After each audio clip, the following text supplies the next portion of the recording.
कोल्हापूर महानगरपालिकेतील अधिकारी संजय भोसले यांच्या विरोधात बेकायदेशीर नेमणूक, पदोन्नती आणि घरफाळा घोटाळा यासारख्या गंभीर आरोपांमुळे मोठा वाद निर्माण झाला होता।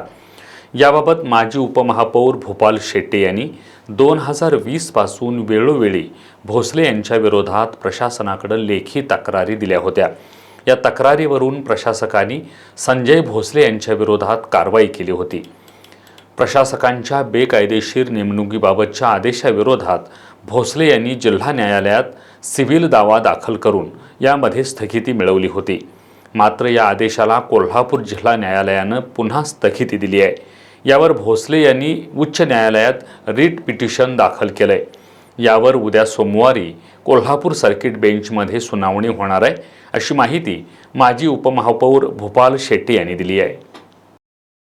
कोल्हापूर महापालिकेमध्ये गाजलेल्या घरफाळा घोटाळ्यामध्ये कोल्हापूर महापालिका संजय भोसलेवर कारवाई करण्यात म्हणून मी त्याच्यावर क्रिमिनल रिट पिटिशन मुंबई हायकोर्टामध्ये दाखल केलेलं होतं आणि त्यामध्ये संजय भोसलेला उच्च न्यायालयाच्या आदेशानं लक्ष्मीपुरी पोलिसांनी अटक केली होती आणि याला फिर्यादीचा आरोपी झालेला होता।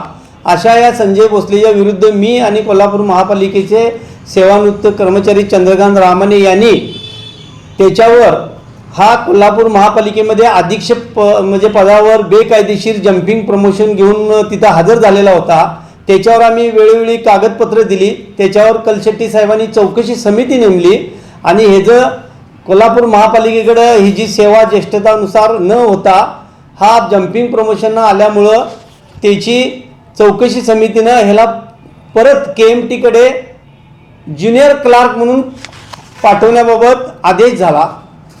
माननीय बलकोडे मॅडमनी ह्याला कारणे दाखवा नोटीस दिली की तुला कोल्हापूर महापालिकेमध्ये तुम्ही नोकरी करताय ती बेकायदेशीर करताय आणि तुम्हाला KMTकडे ज्युनियर क्लार्क म्हणून का पाठवू नये म्हणून त्याला कारणे दाखवा नोटीस दिली।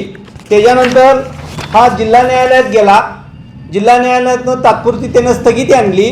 त्याविरुद्ध कर्तव्यदक्ष बलकोडे मॅडमनी वरील कोर्टात अपील केलं आणि माननीय गोंदवलेकर साहेबांनी ही जी मनाई घेतलेली ती उठवली। त्याविरुद्ध हा हायकोर्टात गेलेला आहे आणि हायकोर्टात देखील कोल्हापूर महापालिकेच्या वतीनं ज्येष्ठ विधितज्ञ सागर माने काम पाहत आहेत आणि त्यानं जे रिट पिटिशन दाखल केलेलं होतं 2023ला 36/48/2023ला ह्याचं सर्किट बेंचमध्ये उद्या हेअरिंग आहे आणि त्यामध्ये माननीय न्यायालय योग्य असा निर्णय घेईल याची आम्हाला खात्री आहे।